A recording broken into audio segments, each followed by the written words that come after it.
Bonsoir tout le monde. Ok, on va commencer dans 3 minutes.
Donc, Bismillah ar-Rahman ar-Rahim.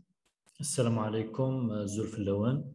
Bonjour à toutes et à tous. Merci pour tous les participants qui sont avec nous aujourd'hui afin d'assister à ce webinaire que je trouve très, très important. Donc, aujourd'hui, une nouvelle thématique dans l'objectif toujours de vous donner surtout pour les doctorants, c'est notre premier objectif, pour vous donner toujours des informations liées par la recherche scientifique. Donc, à chaque fois, on insiste que la recherche bibliographique classique et la recherche documentaire, surtout pour la première année, pour avancer dans votre axe de recherche, pour trouver des résultats publiables, par exemple. En fait, cette méthodologie et cette recherche bibliographique n'est pas suffisante, soit pour les doctorants, soit pour les étudiants en PFE, soit même pour les enseignants et pour les chercheurs. Mais maintenant, pour un chercheur scientifique ou bien pour un futur chercheur, il y a plusieurs domaines que vous êtes obligé de le maîtriser. Donc, je parle du domaine direct, ou bien je parle même d'une culture générale liée, par exemple, lorsqu'on parle d'identité numérique. C'est quoi l'identité numérique pour un chercheur scientifique? C'est quoi l'identité numérique pour un établissement universitaire? C'est quoi l'identité numérique pour un établissement de recherche? Quelles sont ces métriques? Quelles sont les métriques de recherche? Euh, Qu'est-ce que ça veut dire, cela, métrique de recherche? Ça, ce sont des définitions simples, faciles, et je trouve qu'on doit maîtriser ce domaine-là, puisque c'est un domaine connexe et qu'un domaine qu'on doit l'utiliser à chaque fois en parallèle avec notre domaine ou bien notre axe de recherche. Donc, il y a plusieurs métriques. Lorsqu'on parle généralement, pour parler de la scientométrie, on parle par exemple de l'indice H. Il y a plusieurs personnes qui connaissent maintenant c'est quoi l'index, bien le H-index, bien le HN10, bien en arabe Mu'ashar Hirsch. Donc, cet indice, maintenant, il est très connu par les chercheurs, mais le problème, c'est la méthode de calcul de H-index. Donc, soit comme culture générale, soit comme obligation, chacun de vous, chaque chercheur, il doit comprendre à 100% comment calculer ce genre de métriques, surtout les métriques directes, puisqu'on trouve toujours, il y a des calculs, des statistiques qui sont des statistiques indirectes, surtout pour classifier, pour le classement des établissements, le classement des journaux. Bon, c'est bien de connaître ces informations, Mais il y a quelques métriques qui sont des métriques vraiment directes, qui ont une relation directe avec le chercheur. Alors, on doit essayer, et on va essayer au cours de ce webinaire de voir quelques métriques. Bon, c'est une heure, c'est pas suffisant pour parler de toutes les métriques, mais on va essayer au moins de citer un, deux, trois, quatre métriques, comment calculer les métriques, quelle est l'importance de connaître cette science, la scientométrie. C'est bon? Il n'y a pas de problème de son et tout? Ah, très bien.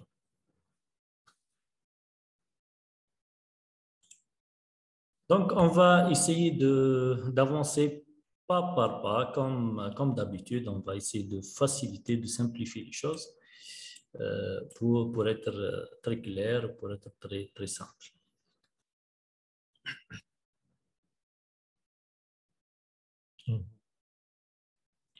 Donc, comme j'ai dit, il y a plusieurs indicateurs. Et pas seulement ça, il y a plusieurs indicateurs concernant le mot métrique, puisque déjà, lorsqu'on parle de mots-clés, concernant chaque webinaire, le mot métrique, on va entendre ce mot beaucoup, c'est-à-dire garder ce mot-clé, garder le mot métrique et garder aussi le mot scientométrie. Puisque c'est lié directement par vous, par le chercheur, par les auteurs de publications. Il y a, comme j'ai dit, il y a plusieurs métriques qui sont des métriques directes, il y a des métriques indirectes liées généralement soit par les journaux, par les affiliations, par les pays même. Maintenant, on trouve par exemple, lorsqu'on parle d'H-index, les pays, pour chaque pays, il y a un H-index. Pour l'Algérie, on va découvrir l'H-index de l'Algérie après. Donc, c'est applicable soit pour les établissements, comme j'ai dit, d'enseignement supérieur, ou bien pour les affiliations et pour les établissements beaucoup plus de recherche. Bref, c'est-à-dire en parlant toujours de ces métriques scientifiques et de recherche, on parle de cette science qui est un grand domaine, qui parle de la scientométrie, qui est toujours un domaine actualisé, c'est un domaine nouveau et on va découvrir pourquoi la scientométrie est un domaine nouveau. Donc, le titre aujourd'hui, c'est la scientométrie, comment interpréter les métriques de mesure de base. Donc, je m'appelle Chafi Hicham, je suis docteur en matériaux pour l'optique et l'optoélectronique, maître de recherche au centre de recherche en mécanique à Constantine, en Algérie, l'ambassadeur des groupes LCD. Je vous rappelle toujours que cette session est enregistrée et il y aura des attestations de participation à la fin. Alors, juste après 24 heures, vous allez recevoir un code sur votre email pour récupérer vos certificats. OK? Très bien. Donc, en parlant toujours de la scientométrie, bon, le mot est un peu nouveau pour les doctorants, pour les étudiants en PFE, pour quelques enseignants, mais c'est bien. Donc, c'est tout simplement la mesure de la science. C'est-à-dire, même, on peut dire, c'est l'analyse de la science, en fait.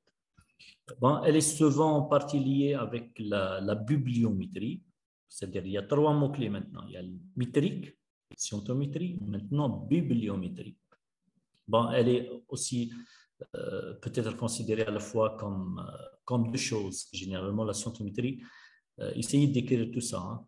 Donc, il y a on peut considérer la scientométrie comme rédaction et comme extension de la rédaction. C'est-à-dire rédaction, puisqu'elle applique les techniques bibliométriques pour les études des sciences et les études des technologies. Et ça, en comptabilisant à chaque fois soit les publications scientifiques, je parle toujours de nombre de publications, et aussi en comptabilisant le nombre de citations, puisque vraiment ce sont les bases et ce sont les principaux éléments de la scientométrie. On parle de nombre de publications et nombre de citations. Elle est affichée au nom à gauche. Donc, c'est la base, c'est le premier noyau pour parler de la scientométrie, pour parler des statistiques, pour parler d'H-index, par exemple, indice H d'un établissement. On parle toujours le premier statistique, c'est le nombre. Quel est votre nombre de publications? Qu'est-ce que vous avez publié comme article. Et après, on va parler de la catégorisation, soit des journaux, des articles et tout. On parle de nombre total, on parle de nombre de citations pour parler de la qualité. Donc ça, c'est concernant le premier point qui est la rédaction. Aussi, on peut considérer la scientométrie comme une extension de la rédaction puisqu'elle n'analyse pas seulement les publications et les citations, mais également elle analyse maintenant les financements, elle analyse les ressources humaines, elle analyse l'innovation, le brevet d'invention.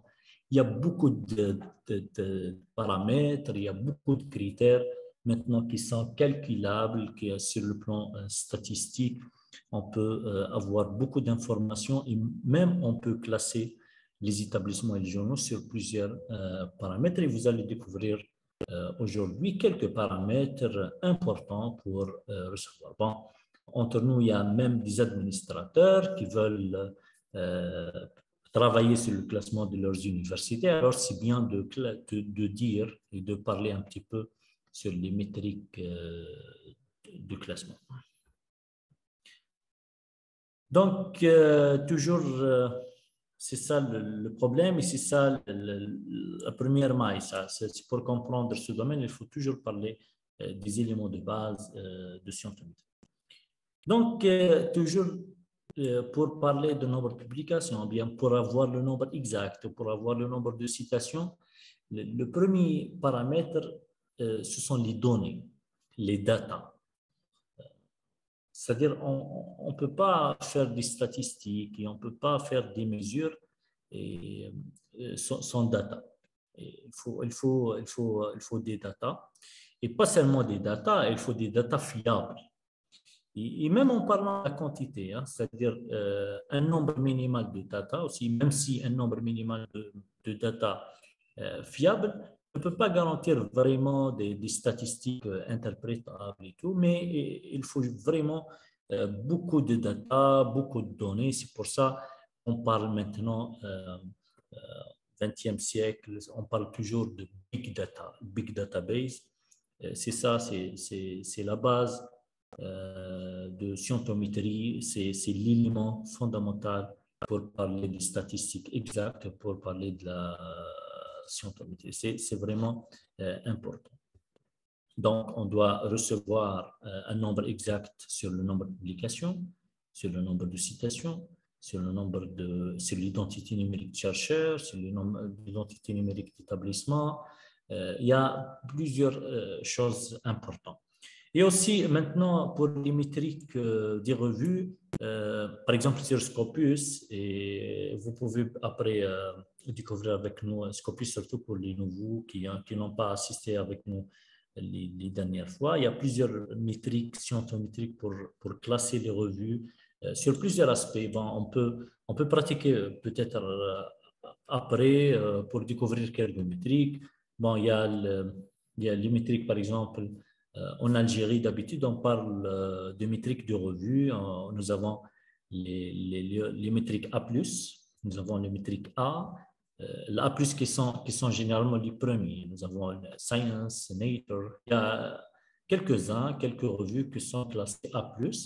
Même pour la soutenabilité et tout, il y a des critères spéciaux, il y a un pointage spécial, un barème spécial pour calculer ce genre de journaux. C'est par exemple pour l'habilitation, pour les maîtres de recherche et tout, c'est 25 points normalement pour chaque article A+, et 20 points pour chaque article A. Bon, ce sont des critères modifiables et tout.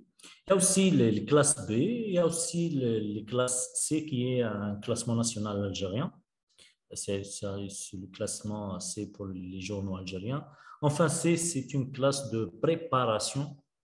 Ce n'est pas une classe, c'est-à-dire officielle. C'est juste pour préparer le journal afin d'accéder aux catégories B. On trouve même, c'est-à-dire il y a une catégorisation des revues qui est très connue. C'est le Q1, Q2, Q3, Q4. C'est par rapport aux notoriétés, par rapport par domaine. Et on trouve même le domaine de, par exemple, je peux donner directement un exemple pour bien comprendre quelle est la différence entre Q1 et Q2.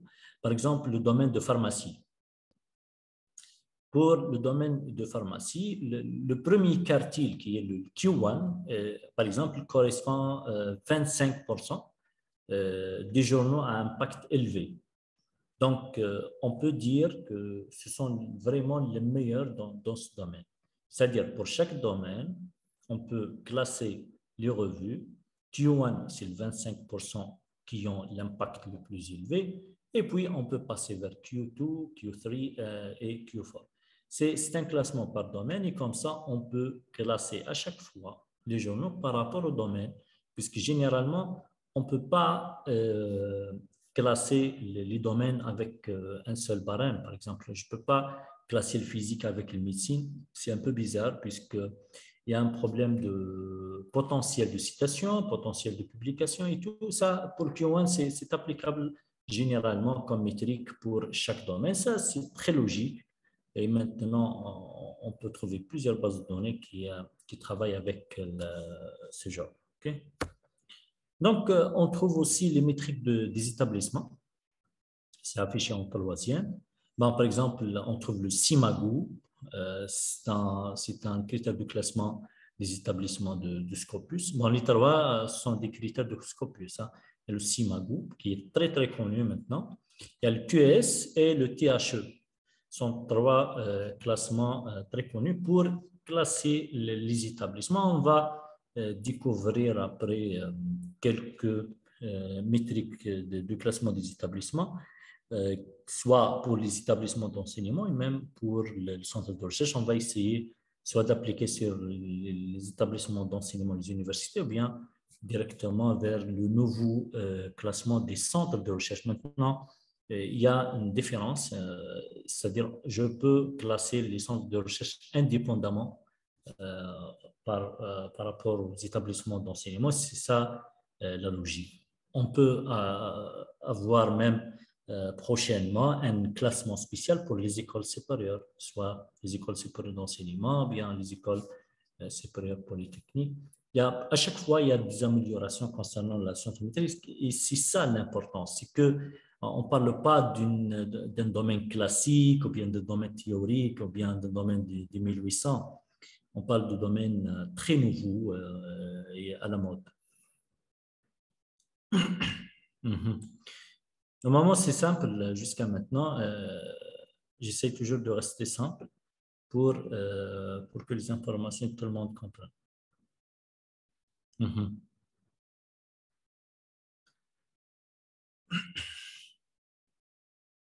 Donc aussi sur Scopus, vous allez voir que même sur cette variété de métriques, on peut même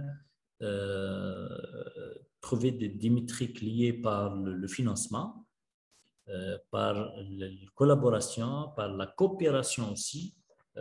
J'ai parlé déjà de ça, soit des coopérations entre les institutions, c'est-à-dire pas seulement suivant le nombre de publications et le nombre de citations.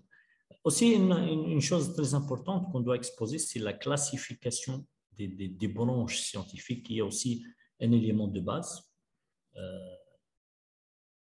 Par thématique, il y a aussi par grand domaine, il y a par sous-domaine, bien par domaine et par micro-domaine. Et on peut détailler sur ce point exactement, puisque c'est bien de voir et de savoir vraiment la classification des branches scientifiques, puisque on va voir après, par exemple, parmi les métriques des revues, on trouve le SNP. Le SNP, il est vraiment lié par la classification des domaines et tout. Donc, concernant les domaines. Donc, toujours sur la classification des thématiques et des domaines scientifiques, on trouve les grandes thématiques, et puis on trouve les grands domaines, et puis les domaines, bien les sous-domaines, et on trouve à la fin les micro-domaines, ou bien les spécialités. Donc, chacun, on peut nommer ça comme vous voulez. Donc, concernant les thématiques, généralement, nous avons deux thématiques seulement. La première thématique, c'est les sciences et techniques. Deuxième thématique, c'est sciences sociales, humaines et arts. C'est le ST et SSHA, c'est-à-dire sciences et techniques, sciences sociales, humaines et arts. Si on passe aux grands domaines, nous avons neuf grands domaines qui sont très connus. On peut citer, par exemple, quoi? C'est sciences de la Terre et l'univers, physique, chimie, les maths, les SMV, c'est-à-dire sciences de la nature et de la vie, l'ingénierie. Et même en parlant, par exemple, la thématique, c'est sciences sociales et humaines, mais sciences sociales, c'est un grand domaine et sciences humaines est un grand domaine. Il y a généralement neuf, même, c'est généralement, on trouve même multidisciplinaire si on peut, par exemple, oublier un domaine.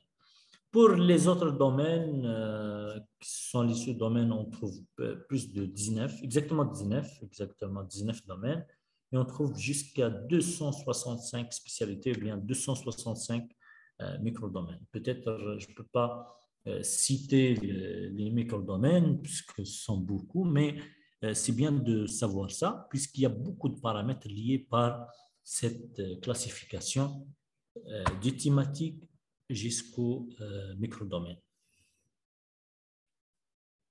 Mhm.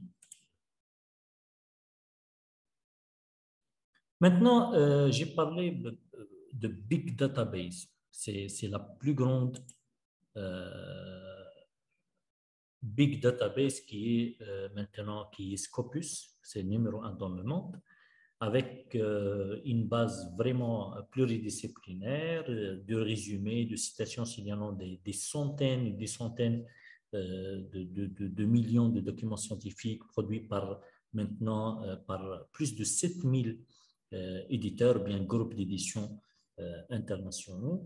Donc, toutes sortes de documents qu'on peut les trouver sur Scopus, c'est-à-dire on peut trouver les articles de journaux, les livres, les brevets d'invention. Il y a beaucoup vraiment de documentation et beaucoup de types de documentation. Et là, on parle de big data et là, on peut extraire vraiment le nombre de publications, le nombre de citations pour calculer pas seulement, par exemple, H-index, mais plusieurs et plusieurs métriques. Et à chaque fois, on trouve des nouveaux métriques. Alors, chacun de vous, vous pouvez tout simplement proposer des nouvelles métriques et tout. Hein. Donc, c'est important, c'est intéressant de travailler sur ça. Surtout pour les étudiants en mathématiques, en statistiques, vous pouvez, c'est-à-dire, proposer des modèles et tout. Donc, maintenant pour Scopus, pour les gens qui assistent pour la première fois avec nous, la condition toujours d'accès à Scopus est d'avoir un compte institutionnel de votre établissement universitaire. Donc, ces accès sont financés par les différents consortiums du Grand Maghreb. Par exemple, si on parle du Grand Maghreb, par exemple, nous, en Algérie, nous avons le CIRIS, qui est le Centre national de recherche en informatique, ou bien scientifique et technique, c'est le CIRIST. Ça, c'est pour les Algériens pour donner l'accès SNDL, c'est-à-dire le compte au système national de documentation en ligne, puisque via cet accès, c'est l'accès, c'est le seul accès, l'accès unique pour les Algériens afin d'accéder à Scopus. Alors, pour contacter le SNDL ou bien pour contacter directement le CIRIS, vous pouvez juste cliquez sur votre navigateur, c'est www.sndl.ciris.dz. Bien, vous pouvez tout simplement contacter votre bibliothèque centrale, bien le rectorat de votre université pour demander un compte. Et puis, on met juste le mot de passe et l'identifiant pour que l'interface au haut à droite apparaîtra.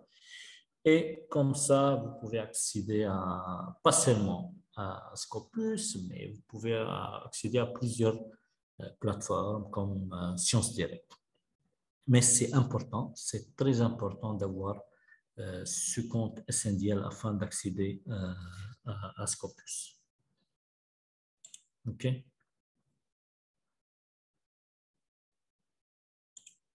Donc, on passe à ce qu'on peut pratiquer un petit peu, puisque je peux donner beaucoup de théories concernant les métriques, liées par l'auteur, liées par la revue, liées par l'établissement, liées par le pays.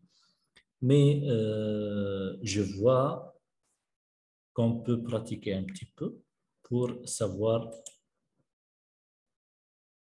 quelques informations, bien pour... OK, c'est simple. Donc, en commençant par l'indice H, bien le H-index. Bon, c'est un paramètre très important utilisé maintenant par Scopus qui s'appelle le H-index. Bon, c'est proposé par un enseignant américain. Bon, les dernières années, hein, euh, l'enseignant américain il s'appelle Hirsch.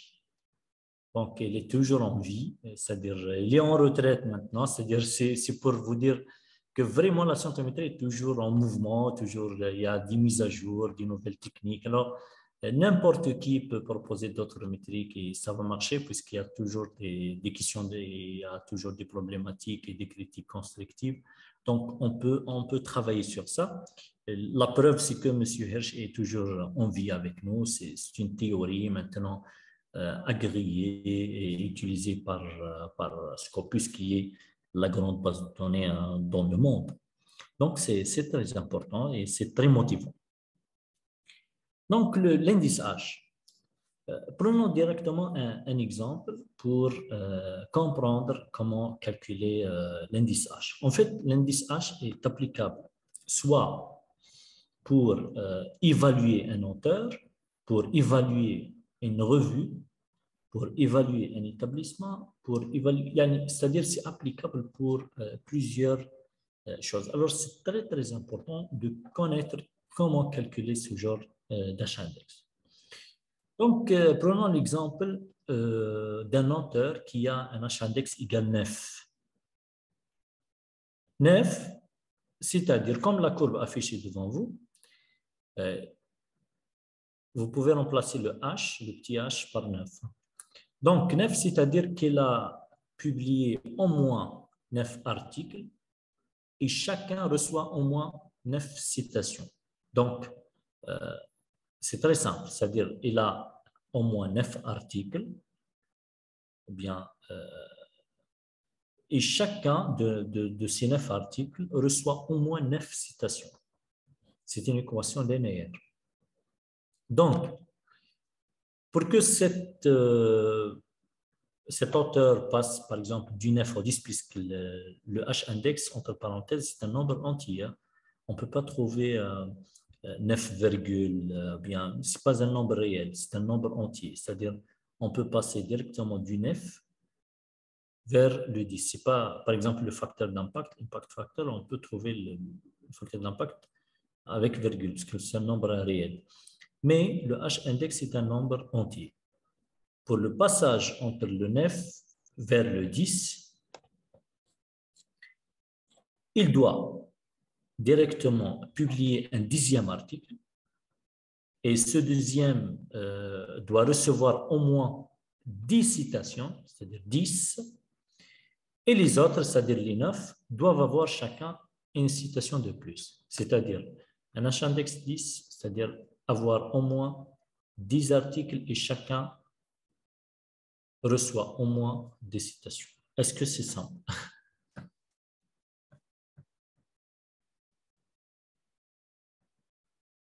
C'est bon?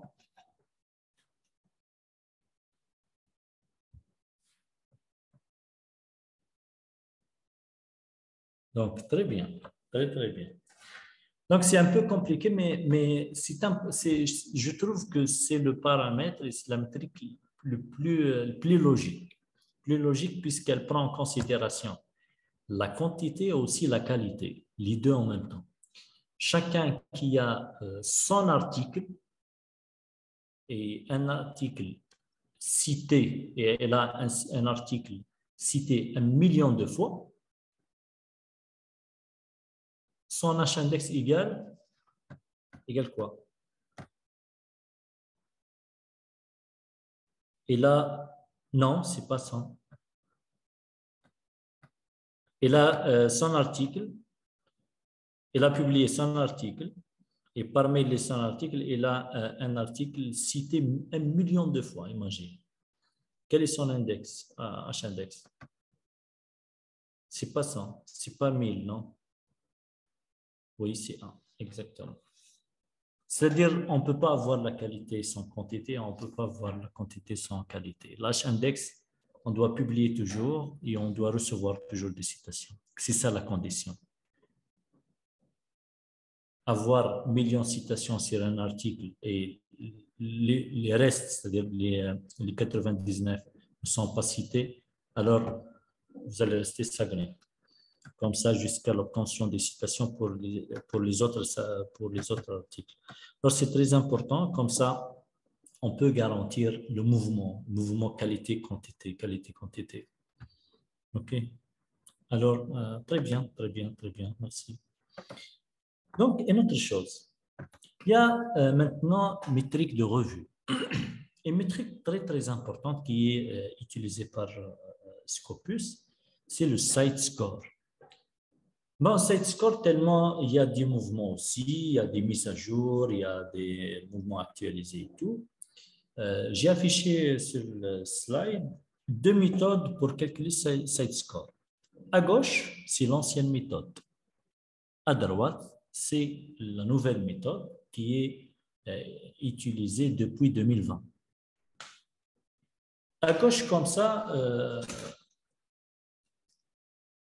pour calculer le site score à l'ancienne, par exemple pour l'année 2015, le site score pour l'année 2015, c'est le nombre des citations reçues en 2015 pour l'ensemble des documents publiés en 2014, 2013, 2012. Et j'ai dit bien l'ensemble des documents, puisque le site score prend en considération pas seulement les articles de recherche, l'article de review, mais tout type de documents, c'est-à-dire même si les proceedings, les livres, tout type de documents sont comptabilisés afin de calculer le site score. C'est-à-dire l'ancienne méthode, c'est pour calculer celui de 2015, c'est le nombre de citations reçues en 2015 pour les publications qui sont ou bien qui ont été publiées en 2014, 2013 et 2012.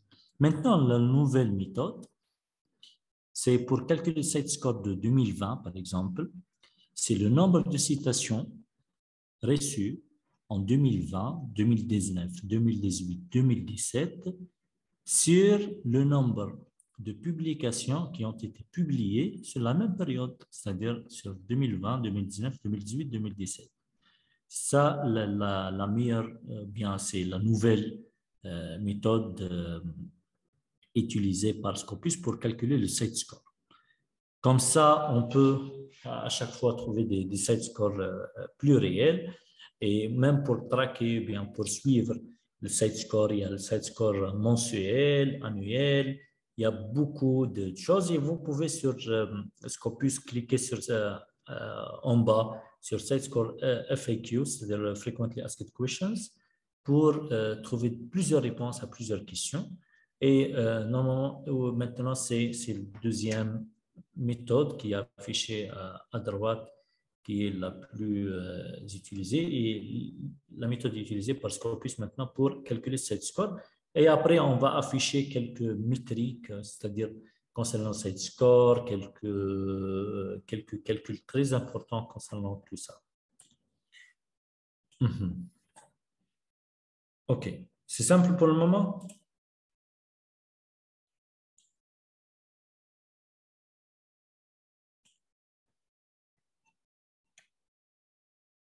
OK, très bien. Donc, on va peut-être partager l'écran pour vous donner une... Bon, j'ai essayé de donner un exemple sur le métrique lié par l'auteur, c'est l'H-index, métrique liée par la revue. Est-ce que je peux maintenant vous donner le métrique lié par un établissement? Je vais essayer de partager mon écran.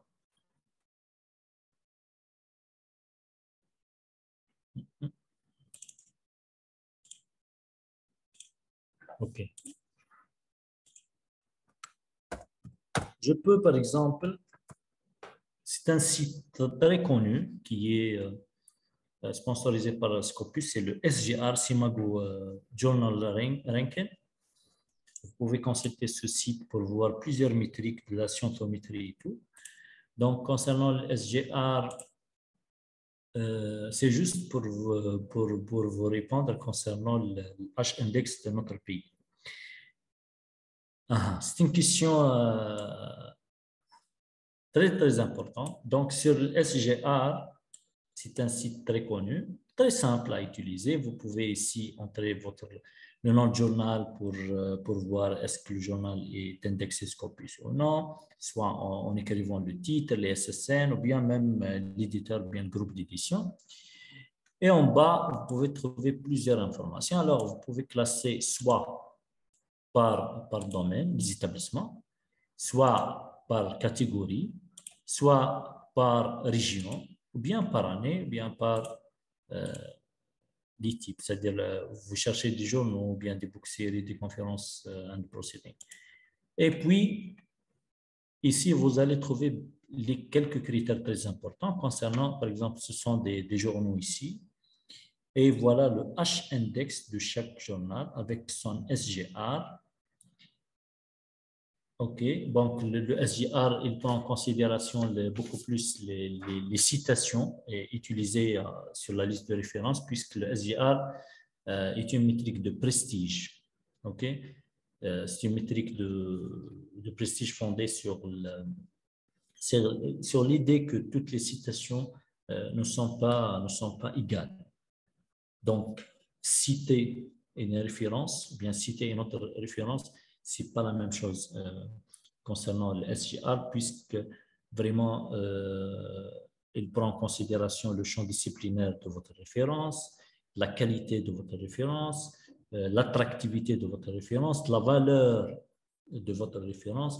Ce sont les critères suivis par SGR pour vous donner une note concernant tout ça. Et ça, c'est très logique aussi. Ça, vous imaginez qu'il y a beaucoup de métriques concernant, il y a une métrique qui s'intéresse au domaine, une métrique qui s'intéresse aux références, une métrique qui s'intéresse juste au nombre, son nombre de publications, au nombre de citations, au nombre d'années de publications, au nombre d'années de citations, sont vraiment sûrs, même concernant la culture générale, c'est bien de savoir tout ça. Au nous, la troisième, c'est country rankings, c'est-à-dire c'est le classement des pays. Je peux cliquer sur le classement des pays. Je peux, par exemple, choisir l'Afrique. Et pour chercher l'Algérie, par exemple, l'Algérie est classée 5e pour l'Afrique. Le H-index maintenant pour l'Algérie, c'est 213. 213, c'est-à-dire quoi?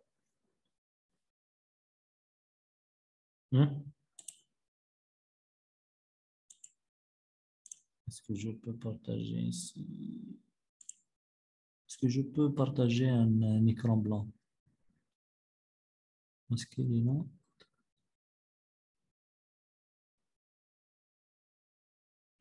Non.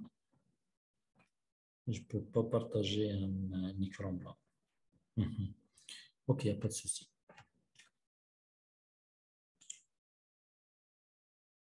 Est-ce que vous pouvez partager avec nous des journaux indexés Scopus? Oui, oui. Donc, à travers SGR déjà, vous pouvez trouver plusieurs journaux qui sont indexés. Mohamed qui a dit 213 articles, chacun c'est 213 fois minimum. Article minimum, 10 citations pour chaque article. Oui, exactement. 213, c'est-à-dire pour les établissements algériens, il y a au moins 213 publications qui sont citées, 213 fois chacune. Okay? C'est très important comme nombre. H-index, c'est astronomique quand même. Hein? Le numéro 1, c'est le South Africa, c'est l'Afrique du Sud de 567. Self-citation, c'est-à-dire si quelqu'un cite lui-même. Il y a beaucoup de paramètres qui sont importants aussi. Bon, j'essaye toujours de lire la discussion pour voir s'il y a d'autres questions, par exemple. Une autre chose, c'est pour Simago. Je peux cliquer ici, Simago RC, c'est Simago for Research Centers. C'est très important aussi. Simago.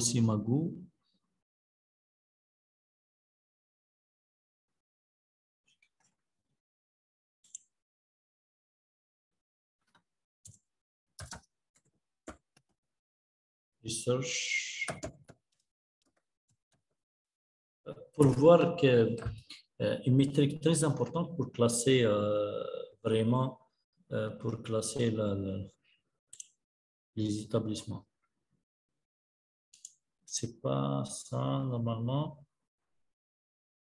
Simago. Simago.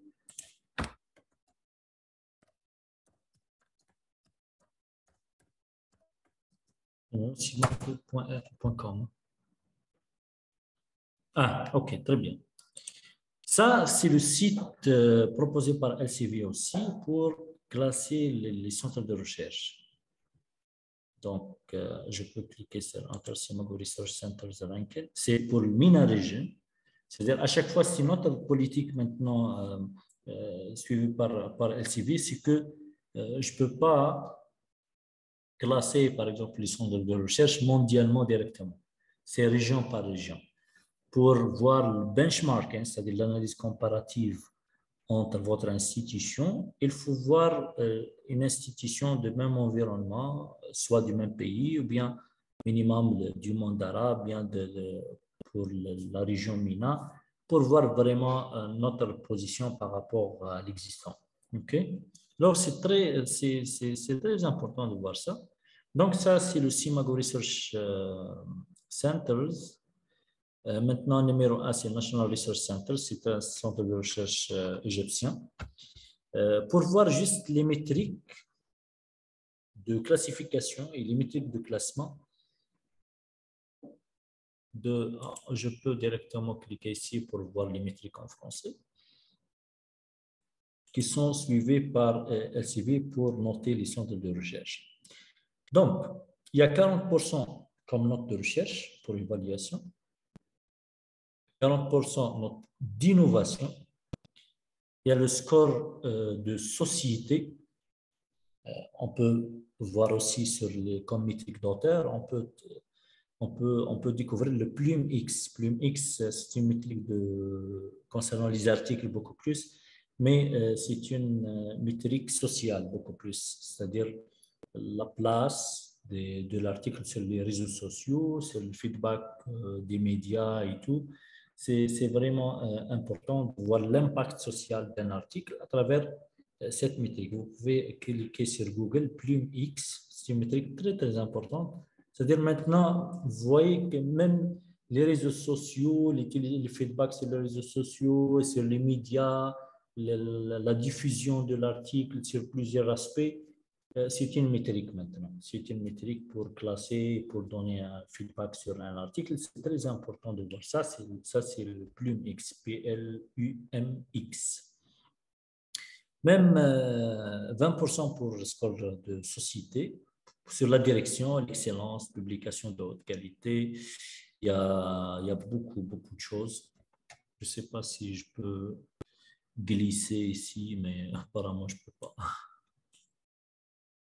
OK, donc c'est très important, même sur le plan, je pense même sur le plan collaboration et tout. Hein. Sur le plan collaboration, je peux par exemple cliquer sur n'importe quelle institution. Par exemple, je peux choisir, ça c'est pour par pays.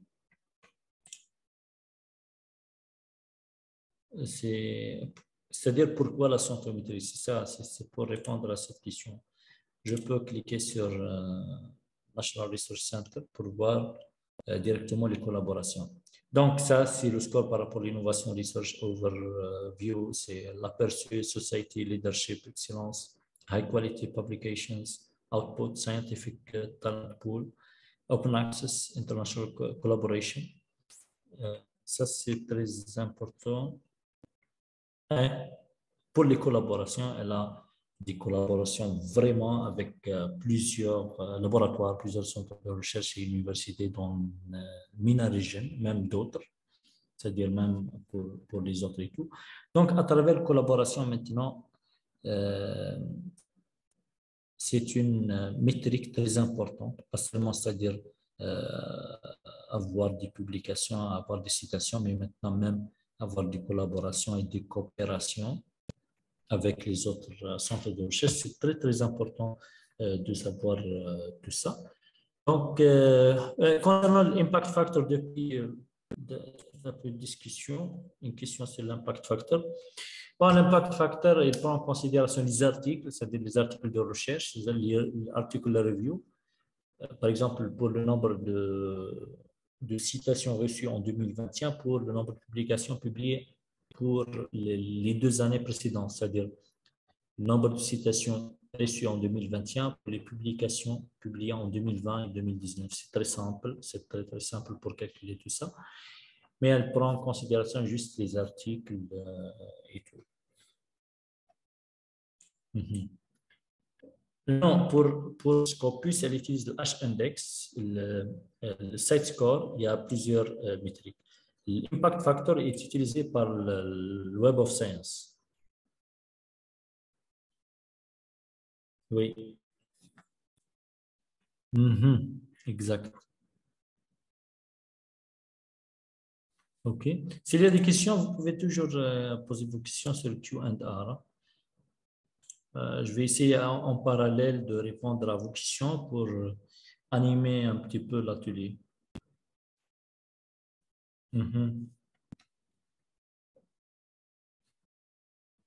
Bon, je reçois à chaque fois des questions sur privé. OK. Oui, il y a une métrique. Bon, c'est exprès. Je ne peux pas écrire ici toutes les métriques et tout, puisque ça va perturber les gens, puisqu'il y a beaucoup de métriques et tout. Oui, il y a aussi le FWCI. Le FWCI, c'est une métrique très, très, très connue, c'est le Field Weighted Citation Impact. Donc, le FWCI, elle compare les citations des articles par rapport à une moyenne, c'est-à-dire, elle prend toujours une citation comme moyenne de citations reçues par les autres articles. Et à chaque fois, elle utilise la moyenne comme target, c'est-à-dire comme référence afin de comparer et afin d'évaluer les autres articles du même domaine. Alors, si le FWCI c'est supérieur à 1, c'est-à-dire que l'article est plus cité par rapport à la moyenne des articles de son domaine. C'est l'article, bien le nombre de citations reçues par un article dans un domaine reçu avec un FWCI inférieur à 1, c'est-à-dire il est moins cité par rapport à la moyenne. Alors, comme ça, je peux évaluer l'article par rapport à son domaine, par rapport aux articles qui sont publiés dans le même contexte en utilisant peut-être des domaines connexes ou bien les mêmes mots-clés. C'est très important et c'est très logique de comparer à chaque fois un domaine, bien un article par un article de son domaine. Parce que maintenant, la politique de comparer un journal, comme j'ai dit tout à l'heure, un journal en physique en comparant ça, par exemple, en utilisant le facteur d'impact avec un journal en médecine, ce n'est pas logique. En médecine, on trouve un journal avec un facteur d'impact 140. En physique, on ne peut pas trouver un journal de facteur d'impact égal 140. Peut-être le maximum de maximum, 20, 30 maximum. Hein. Mais en médecine, puisqu'il y a un potentiel de citation très grand, il y a toujours, par exemple, en parlant du COVID-19 maintenant, il y a un potentiel vraiment très important pour les citations et les publications. C'est normal qu'on trouve des journaux avec des facteurs d'impact astronomiques. Hein. Donc, c'est bien de classer et de comparer à chaque fois maintenant les journaux, chacun de son domaine. Est-ce que vous êtes avec moi? Ouais. Ça, c'est l'idée de métrique concernant les articles, c'est le FWCU. Alors, vous pouvez googler sur ça, sur le FWCU pour voir d'autres informations. C'est le Field Weighted Citation Impact. C'est dédié beaucoup plus aux articles. Mais pour voir, par exemple, cette métrique mais dédiée aux revues, vous pouvez cliquer ou bien chercher sur le SNIP, SNIP. C'est presque la même chose. Elle utilise justement ces métriques par rapport aux revues. C'est par domaine. Et aussi, maintenant, le SGR, elle dit non. Elle a dit non, le SGR, ce n'est pas seulement concernant le domaine, hein, mais maintenant même la qualité de vos références. C'est-à-dire, si vous utilisez des références de catégorie A, des références de high quality, c'est-à-dire que votre travail est bon. Le SGR, c'est ça, sa politique. Si vous utilisez, si vous écrivez un article des bons résultats et des bonnes interprétations et vous citez une mémoire de licence, ça, ce n'est pas bon pour le SGR. Alors, il va directement évaluer, contrairement à votre article, puisque vous avez cité soit une référence non indexée, soit une thèse de master, de licence, ça va provoquer directement et ça va influencer votre SGR directement. Donc, il est comme métrique de scientométrie, le SGR est très, très important puisqu'elle prend en considération vos références. Depuis ou bien d'après vos références, on peut vous évaluer. Donc, le SNIP, c'est la même chose. Donc, comme j'ai dit, le SNIP, elle prend en considération le domaine de la revue et il traite directement domaine par domaine, comme le FWCU qui est dédié aux articles. Enfin, le SNIP utilise beaucoup plus la politique de potentiel de citation, comme j'ai dit tout à l'heure. C'est-à-dire qu'on peut trouver, comme j'ai dit, des revues, par exemple, en mathématiques, par exemple, comme domaine, on trouve des revues moins citées par rapport à une telle revue en biologie. Hein. C'est-à-dire, mais concernant le potentiel de citation, on trouve un potentiel de citation important pour les revues mathématiques par rapport aux revues en biologie, quel que soit, bien, malgré que le facteur d'impact des journaux en biologie généralement sont impactés par rapport aux mathématiques, mais tellement le SNIP traite domaine par domaine et il prend en considération le potentiel de citation, on peut trouver un journal de biologie très impacté. Un journal mathématique n'est pas impacté, c'est-à-dire jusqu'à impact 4 ou bien 5 par rapport à une biologie entrante, mais en parlant de potentiel de citation, on trouve que le journal de mathématiques a un potentiel de citation très important. Alors, si on compare le SNIP entre ce journal de mathématiques et l'autre de biologie, on peut trouver des valeurs très proches de SNIP. Comme ça, on peut rester sur la logique. OK? Donc, j'essaie toujours de répondre à vos questions. Essayez de poser vos questions sur le Q&A.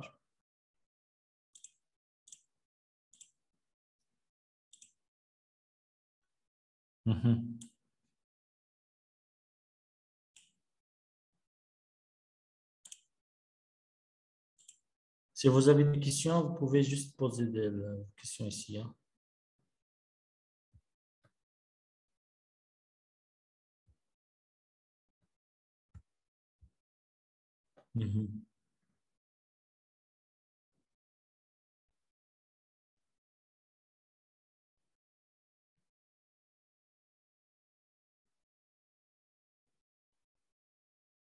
Oui.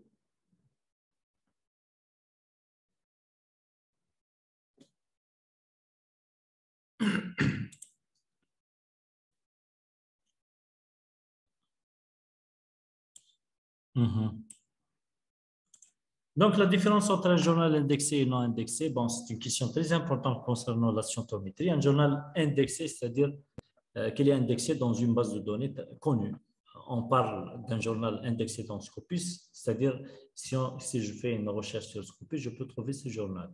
Donc, il y a des conditions, il y a des critères, des exigences de Scopus d'indexation, vraiment des exigences sérieuses afin d'accepter un journal d'être indexé sur Scopus. Il y a un comité indépendant de Scopus qui s'appelle le CSAB. Le CSAB, c'est un comité vraiment indépendant avec 17 experts internationaux dans les domaines, les grands domaines que j'ai déjà cités. À chaque fois, ils travaillent soit pour ajouter des journaux à l'indexation, à Scopus, ou bien même pour retirer des journaux les journaux qui perdent le souffle de répondre aux exigences de Scopus. Donc, pour trouver justement les journaux indexés, soit vous pouvez directement accéder à Scopus. Ici, je peux tout simplement sur Scopus ici. Moi, je suis toujours, je partage toujours. OK. Soit je peux utiliser Scopus, le compte SNDL, en cliquant sur SNDL, et même sur Scopus, pour les gens qui n'ont pas un compte SNDL, il y a le Scopus Preview qui a quelques fonctionnalités. Bon, juste quelques fonctionnalités, ne sont pas beaucoup. Parmi ces fonctionnalités est de télécharger la liste des sources qui sont indexées. Alors, vous cliquez juste sur source pour voir quels sont les journaux qui sont indexés sur Scopus. C'est simple normalement. Sinon, pour avoir toutes les fonctionnalités, tous les paramètres, même pour télécharger, pour exporter, pour planifier des alertes et tout, de préférence, essayer d'accéder à travers SNDL, c'est-à-dire en cliquant ici, SNDL sur Google, SNDL, Système national de documentation en ligne, et puis on met juste l'identifiant et le mot de passe pour que cette interface apparaîtra, et puis vous pouvez tout simplement accéder à Scopus. Normalement, c'est simple. Donc, revenons à la liste des sources de Scopus. Vous pouvez taper ici votre, soit par domaine, soit si vous avez déjà le journal, alors vous pouvez cliquer sur Title pour écrire le titre du journal. Bien, si vous avez son ISSN, ou bien le Publisher. Alors, à chaque fois, essayez d'utiliser ça et vous allez recevoir directement et vous allez trouver si le journal est indexé ou bien non indexé. Ça, c'est le SiteScore. J'ai parlé déjà de SiteScore qui est très connu et qui est agréé et utilisé par Scopus. J'ai exposé l'ancienne méthode de calcul de SiteScore comme métrique et maintenant, même SiteScore, le nouveau, bien la nouvelle méthode qui est basée sur 4 ans de citation sur 4 ans de publication. Il y a d'autres, c'est-à-dire le nombre de citations, nombre de publications, nombre de citations, c'est-à-dire on parle de chiffres, sont des chiffres vraiment réels, puisque, comme j'ai dit, Scopus est la plus grande dans le monde, alors le nombre, c'est vraiment réel. Et même maintenant, les institutions en interne utilisent toujours les données Scopus, puisqu'on des données vraiment fiables. Aussi, concernant les journaux, puisque ce sont des métriques liées par les journaux beaucoup plus, le SiteScore, le SNP, qui est basé sur les domaines, comme j'ai dit, le SGR, qui est basé sur les références bibliographiques, qui est aussi une métrique très importante pour les revues. Ça, c'est le publisher, c'est-à-dire c'est l'éditeur. Maintenant, même pour voir les métriques des journaux et pour classer les journaux par rapport au quartier, c'est-à-dire les gens qui cherchent les journaux Q1, Q2, Q3, Q4, et j'ai dit que Q1, c'est par rapport au domaine, toujours, c'est je dis 25%, c'est-à-dire 25% du domaine du journal. Un journal cancer, c'est-à-dire en médical, en médecine. Si je clique sur First Quartile, c'est-à-dire elle va nous donner les 25%, les premiers dans son domaine, c'est-à-dire les top journaux. Alors, vous pouvez filtrer pour voir ces journaux et le classement des journaux par rapport au Q1 jusqu'à Q4. Et même, par exemple, nous en Algérie, on dit toujours A+, A, B, C. Et même, si vous accédez au site DGRSDT, vous allez trouver directement la liste des revues, bien la catégorisation des revues qui sont catégorisées B, A et C, même les journaux prédateurs, les revues prédatrices. Ce sont des informations extraites tous même, de Scopus, toujours, la plupart. Donc, sur Scopus, surtout pour les critères de soutenabilité, pour les gens qui veulent soutenir ou qui veulent publier des articles, essayez toujours de vérifier que la liste du journal, bien le journal que vous allez contacter n'est pas un journal prédateur. Et ça, en utilisant soit la liste publiée par la DGRCT qui est téléchargée depuis Scopus. Sinon, vous pouvez ici, sur Scopus toujours, cliquer sur Download Scopus Source List pour voir un fichier Excel bien détaillé sur les journaux qui sont indexés Scopus. J'espère que j'ai répondu à votre question. Je ne sais pas. Oui, très bien, merci. Donc, je n'ai pas compris l'FWCU. Donc, c'est très simple. FWCU, c'est une métrique liée par l'article lui-même. Ce n'est pas lié par le chercheur, ce n'est pas lié par le journal, c'est lié par l'article. L'FWCU, et j'ai dit que c'est le Field Weighted Citation Impact, elle compare les citations reçues par rapport à une moyenne, c'est-à-dire il y a toujours une moyenne de citations par un domaine. C'est-à-dire vous êtes domaine de microbiologie, par exemple. Le FWCU prend un article qui a déjà plusieurs citations qui utilisent quelques mots-clés de votre domaine. Il prend en fait plusieurs articles et puis il calcule la moyenne qui est référence. Et puis, il va comparer n'importe quel nouveau article ou bien du domaine par rapport à la moyenne qui est utilisée comme référence. Donc, comme j'ai dit, elle compare les citations par rapport à une moyenne de citations reçues par les articles de même domaine. Donc, avoir un FWCU supérieur à 1, c'est-à-dire que votre article est plus cité par rapport à la moyenne de votre domaine. Avoir un FWCU inférieur à 1, c'est-à-dire que votre article est moins cité par rapport à la normale ou bien par rapport à la moyenne de votre domaine. Avoir un FWCU égal à 1, c'est-à-dire que vous êtes moyen. J'espère que c'est simple maintenant.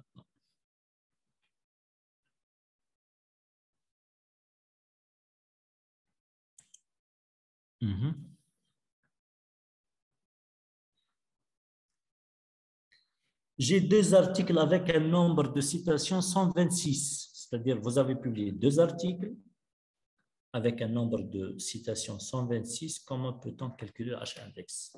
Je laisse vos collègues pour vous répondre sur la discussion. Donc, normalement, c'est très simple. Hein? Oui, M. Tahasidou, puisque vous avez publié deux articles.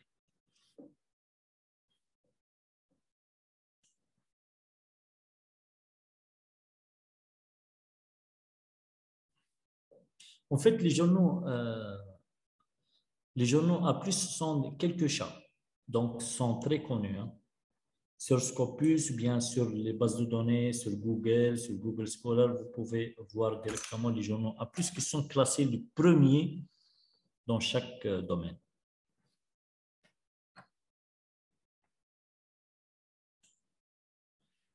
Comment une conférence peut être indexée par Scopus ou LCV, ça c'est un autre domaine. Vous pouvez juste me contacter après pour vous répondre puisqu'il y a une procédure à suivre. Et ça, ce n'est pas une question de métrique. Bon, j'essaie toujours de répondre aux questions qui ont une relation avec la thématique d'aujourd'hui. Donc, si vous avez des questions, n'hésitez pas par rapport aux métriques.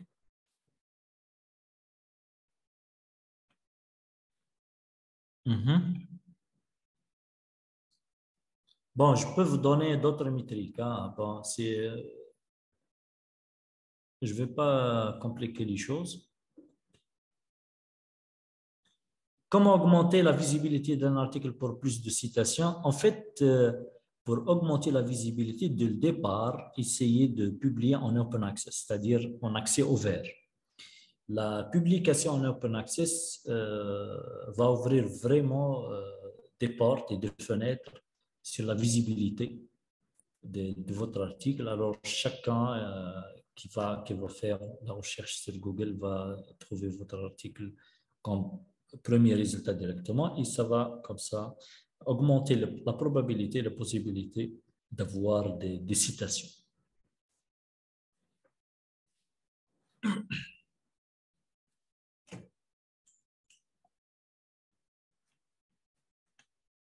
De rien. Pardon.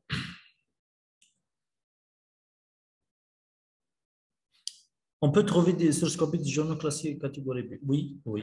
Alors, vous pouvez comparer entre la liste déjà téléchargée des catégories B et A téléchargée par la DGRSDT depuis Scopus pour faire la comparaison et pour trouver directement. Ça, c'est la méthode simple pour trouver les journaux Scopus qui sont classés B.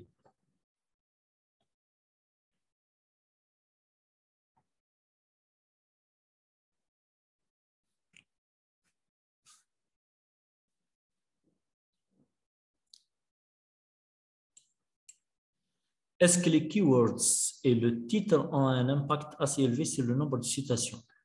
En fait, l'utilisation des mots-clés qui ont une relation directe avec votre thématique ou bien les mots-clés habituels qui sont utilisés beaucoup par les chercheurs de votre domaine, ça va toujours augmenter la probabilité d'avoir des citations, puisque chacun qui va faire la recherche, il a déjà quelques mots-clés qui sont des mots-clés essentiels, des mots-clés de base, qui va essayer d'utiliser ces mots-clés comme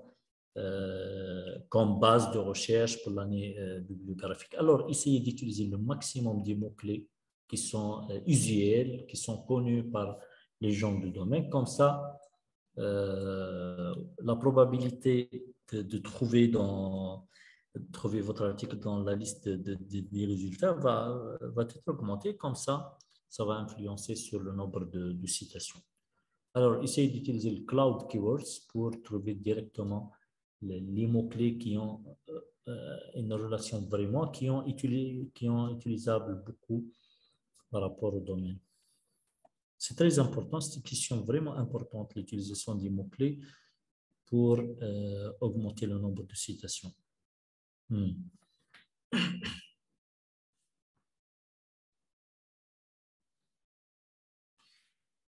Et est-ce qu'un article en open access est un article payant à la publication ou pour le consulter? Ah, les deux. Non. Un article en open access, c'est un article payant à la publication, mais vous pouvez soutenir avec un open access. Ce n'est pas illégal. Bon, il y a d'autres journaux qui sont les journaux prédateurs. Je ne parle pas de journaux prédateurs payants qui demandent de l'argent pour publier. Ça, c'est une autre histoire.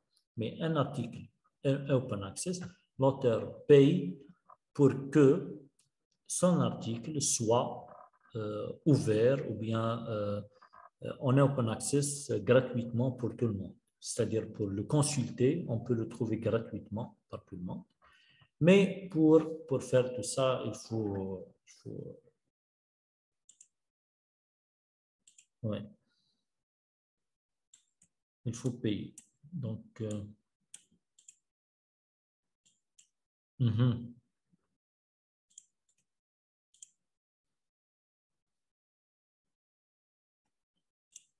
Une autre question de quoi? Le H-index, quel H-index?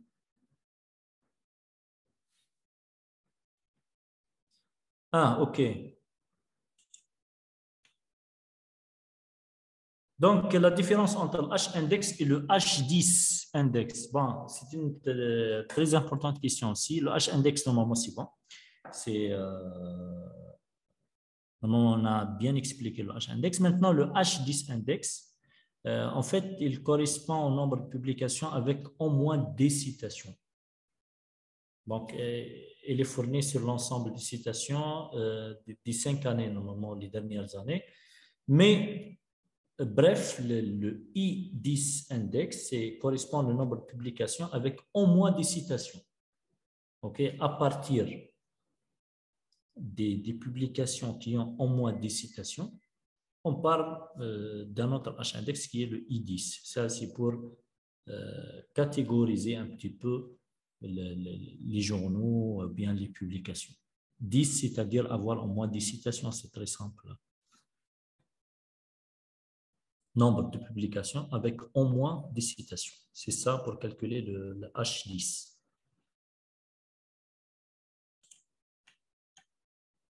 Exactement. Le plume X, c'est une métrique de l'article aussi, ce n'est pas une métrique de l'auteur. Bon, normalement, c'est simple.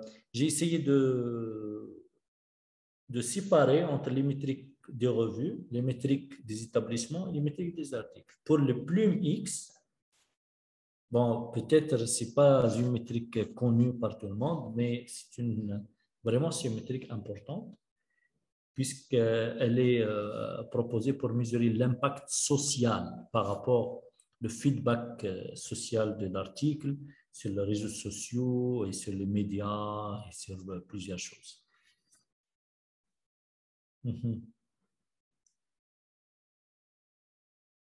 Ouais.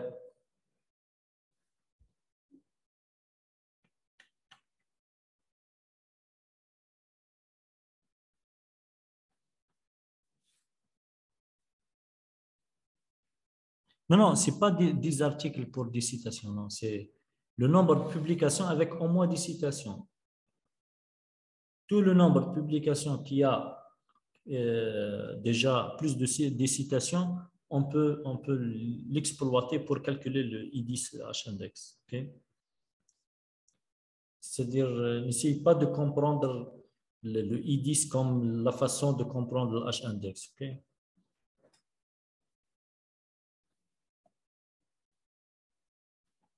Ok, Taha.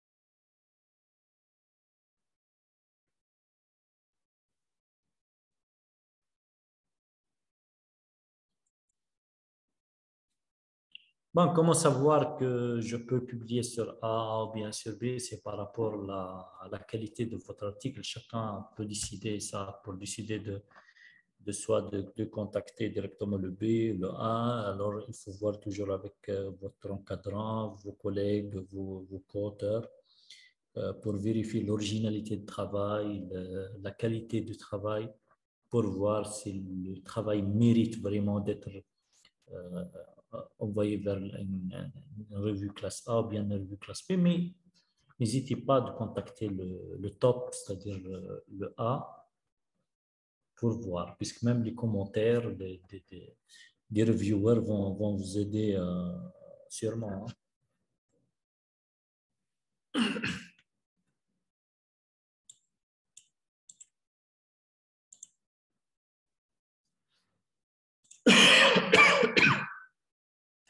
Pardon, je suis un peu...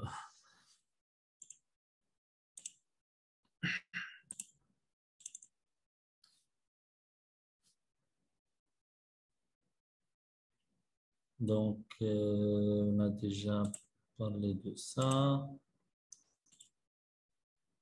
On a passé beaucoup de temps en expliquant les métriques de l'article, des revues, et les établissements et tout. Donc, c'est très important aussi de regarder les métriques LCV. Donc, ces métriques LCV sont très importantes pour les découvrir, pour les analyser, pour faire des recherches sur ces métriques et tout. Donc, sur le site score, il y a déjà plus de 10 ans de métriques avec plusieurs titres. J'ai cité déjà l'énorme nombre, le nombre astronomique des publications que vous allez recevoir, que vous allez trouver sur Scopus, qui ont utilisé pour garantir des métriques vraiment fiables, des chiffres réels sur tout ça. Déjà maintenant, vous pouvez à travers cette slide voir quelle est l'importance des métriques LCV et c'est la base de données utilisée pour garantir le calcul réel de tout ça. Donc, vous pouvez capturer juste pour voir après le highest metric scores. Normalement,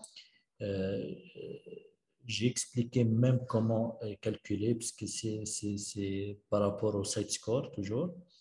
C'est par rapport au site score, puisque j'ai dit que site score n'utilise pas seulement les articles et les articles review pour le calcul de ce chiffre, mais il utilise tout type de documents publiés par Scopus pour garantir un calcul réel et qu'un calcul qui dépend par tout type qui est utilisé. Donc, comme vous voyez, concernant l'Open Access et la question d'Open Access, il y a plus de 30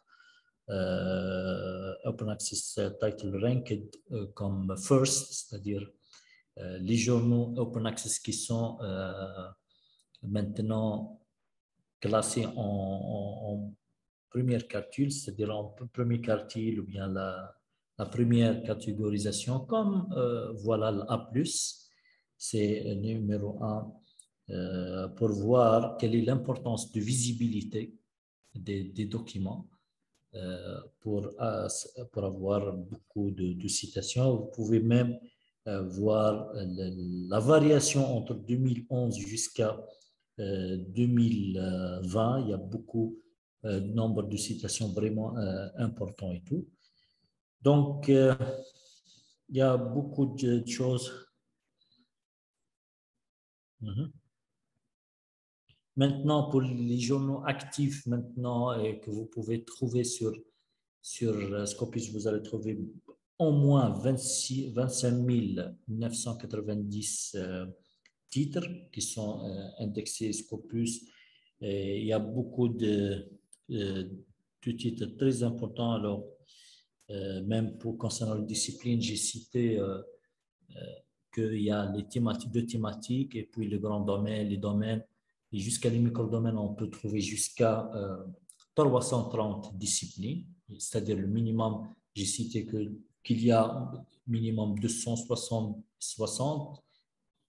mais le nombre total est que vous pouvez trouver sur le cloud, sur Scopus, un nombre plus de 330 disciplines.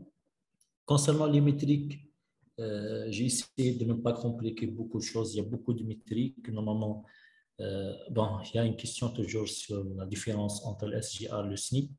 Donc, normalement, j'ai répondu, mais il n'y a pas de souci, je peux répéter la réponse, puisque vraiment le SGR et le SNP, concernant des métriques liées par les revues, il reste toujours des métriques très, très importantes. J'ai dit que le SGR est une métrique de prestige fondée sur, comme j'ai dit, fondée sur les citations et que les citations reçues par, ou bien utilisées par les articles ne sont pas égales, ne sont pas égales du tout. C'est la politique de SGR, puisque c'est une métrique de prestige. Ben, puisqu'il prend en considération les références de documents pour l'évaluer, c'est-à-dire il fait l'évaluation d'un document à partir des références utilisées à la fin. Donc, j'ai dit déjà parmi les critères utilisés par la SGR, il y a la discipline de la revue, la qualité, l'utilisation de la qualité, l'attractivité, bien son H-index, c'est-à-dire sa valeur par rapport aux autres journaux et tout. Ce sont des critères qui ont un effet direct sur la valeur d'une citation qui est utilisée par le SGR. Ça, c'est concernant le SGR. Donc, concernant le SNP, j'ai dit que le SNP prend en considération le domaine de la revue, c'est-à-dire, cette fois-ci, ce n'est pas la référence, mais c'est le domaine de la revue. Il traite domaine par domaine à chaque fois, c'est-à-dire il essaye de séparer les journaux par domaine, enfin, ce n'est pas par domaine exactement, c'est par potentiel de citation, par thématique ou bien par domaine. C'est-à-dire il prend en considération le potentiel de citation pour faire séparer entre les journaux. Et j'ai déjà cité un exemple entre deux journaux de deux domaines vraiment séparés par rapport, par exemple, le physique, la médecine et tout. Ici, on peut utiliser le SNP pour voir exactement et pour comparer un journal par rapport aux journaux du même domaine, de même catégorie, de même qualité. Je pense que c'est bon pour le SNP SGR.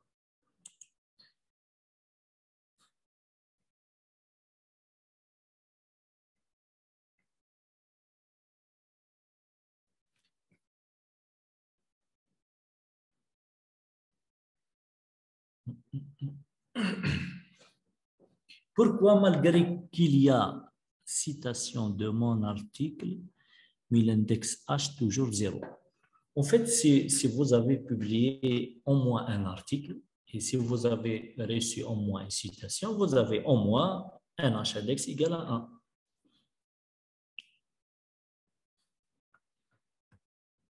C'est ça la loi.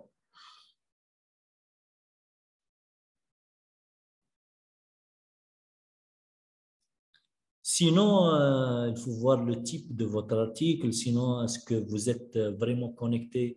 C'est pour ça on a parlé déjà d'identité numérique de l'auteur. Vraiment, c'est très important. Parmi les métriques maintenant des chercheurs, c'est le respect des métriques des chercheurs. Par exemple, je donne l'exemple de l'ORCID, c'est l'Open Researcher and Contributors ID. C'est très, très important d'avoir un ORCID.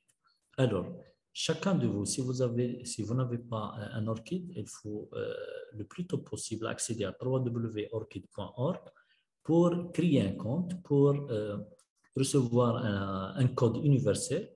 Vous pouvez utiliser ce code à chaque fois, à chaque soumission d'un article pour s'identifier. C'est très important de s'identifier par un ORCID pour justement éviter le problème de j'ai pas reçu la citation, j'ai pas reçu le nombre de publications malgré j'ai publié, malgré j'ai été cité et tout. Alors, essayez d'être en bonne identité professionnelle, en identité numérique de chercheur pour garantir vraiment de recevoir ce genre d'informations importantes. Et pas seulement l'ORCID, c'est-à-dire il y a beaucoup de choses maintenant pour les articles. Et on doit toujours contacter des journaux qui sont des journaux connus, indexés, avec l'article avec un doigt, Digital Open. Le doigt, c'est quoi le doigt? Normalement, c'est Digital Open Identifier. Le doigt avec un doigt, l'article avec un ISSN connu, n'est pas un journal payant. Il faut voir tout ça. C'est ça l'importance et l'objectif de l'atelier d'aujourd'hui, de parler de la scientométrie comme domaine lié par chaque chercheur. Chaque chercheur doit savoir comment calculer H-index, comment calculer site score, comment savoir le H-index de mon établissement, comment faire le benchmark. En fait, il y a un autre produit qui est destiné pour le benchmark entre les établissements. Par exemple, je parle de Saival. Saival n'est pas utilisé en Algérie maintenant, il est utilisé en Tunisie. Donc, c'est très important de savoir ces informations puisque même si la méthodologie de recherche sur plusieurs plans, je dois savoir ce genre d'informations. Et pas seulement ça, et pas, surtout concernant les métriques. Il y a beaucoup de métriques. J'ai essayé de citer quelques métriques d'Elsevier. J'ai cité les méthodes de calcul. Maintenant, normalement, je peux dire site score. Alors, normalement, c'est simple. Donc, le calcul de site score, il y a plusieurs calculs. Même le calcul de SNP, calcul de site score, c'est utilisé par rapport aux 3 ans. C'est très simple. C'est-à-dire, je parle de nombre de citations reçues en 2021, par exemple, sur 3 ans de publication précédentes, c'est-à-dire sur 2019, 2018, 2017. Ça, c'est pour le SNP et pour le SIR. Mais par rapport, bien sûr, le SIR par rapport aux références, le SNP par rapport au domaine, le FWCU, c'est par rapport, bien sûr, la moyenne de citations reçues par les articles dans votre domaine.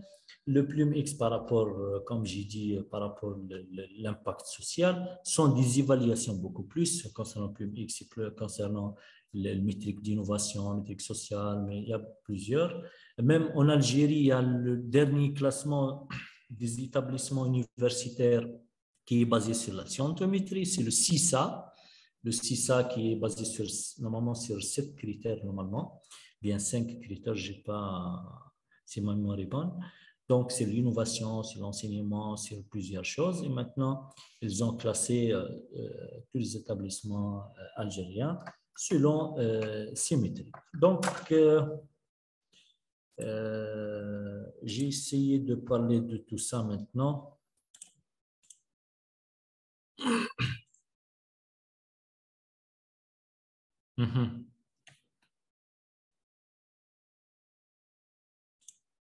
Donc, je vous remercie énormément pour votre présence aujourd'hui. J'ai essayé de répondre à vos questions. Oui, on va essayer de donner plus d'informations les fois passées, les fois prochaines, Inch'Allah.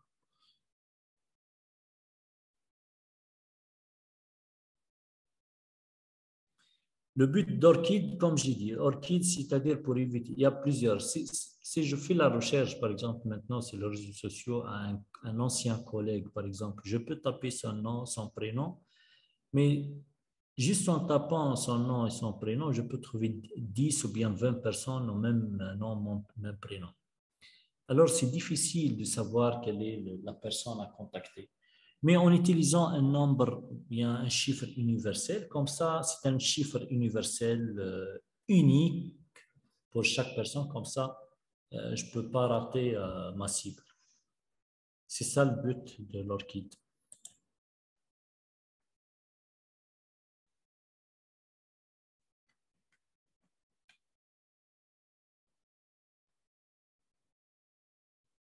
Merci beaucoup.